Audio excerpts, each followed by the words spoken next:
اور یہ سیدنا سفینہ اکیلے نہیں ہیں، اس طرح کے ابواب کے اندر آپ نے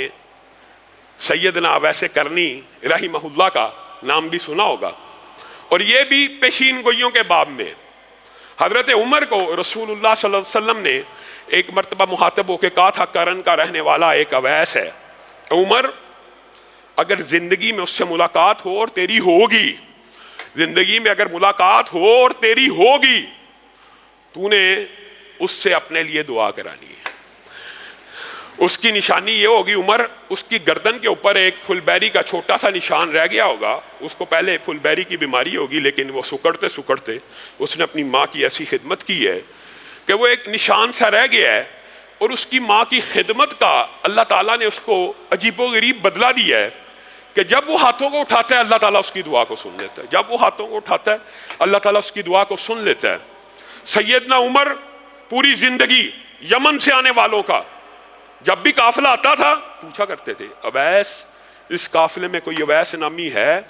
اور سیدنا عمر کو یقین تھا مجھے اس وقت تک موت نہیں آئے گی جب تک اویس کرنی کے ساتھ میری ملاقات نہیں ہو جائے گی۔ بات ضمنی طور پہ آئی ہے تو یہ بھی سمجھ لیجئے، بعض لوگوں نے یہ سمجھا، اور یہ بھی خام خیالی ہوتی ہے، جس طرح ہجر کے واقعات کے اندر صوفیوں نے عجیب و غریب معاشرے میں پراپوگنڈا پھیلا دیا اور کہہ دیا دیکھیں جی ہجر موسیٰ سے بھی آگے تھے۔ نہیں، جزوی طور پہ کسی کو اگر کوئی فضیلت ہو جائے لیکن عہد کے رسول اور پیغمبر سے اوپر امتی نہیں ہوتا، اسی طرح سارے تابعین بھی جمع ہو جائیں کسی ادنا درجے کے صحابی کی عظمت کا مقابلہ نہیں کر سکتے، لیکن جزوی کچھ فضائل اور مناقب ہوتے ہیں۔ اس کا مطلب یہ نہیں کہ عمر کی دعا نہیں سنی جاتی، یا عمر کی قدر و منزلت نہیں ہے، یا عمر کی فضیلت نہیں ہے۔ رسول اللہ کے بعد امتیوں میں سب سے افضل ابو بکر ہیں، اور ابو بکر کے بعد دھرتی کی پشت کے اوپر امت میں سب سے افضل عمر ہیں، سب سے افضل ہیں۔ لیکن آپ کو جو بات سمجھائی جا رہی ہے وہ اب مجھے اور آپ کو سمجھانے کے لیے رسول اللہ صلی اللہ علیہ وسلم ان کی ایک صفت بیان کر رہے ہیں۔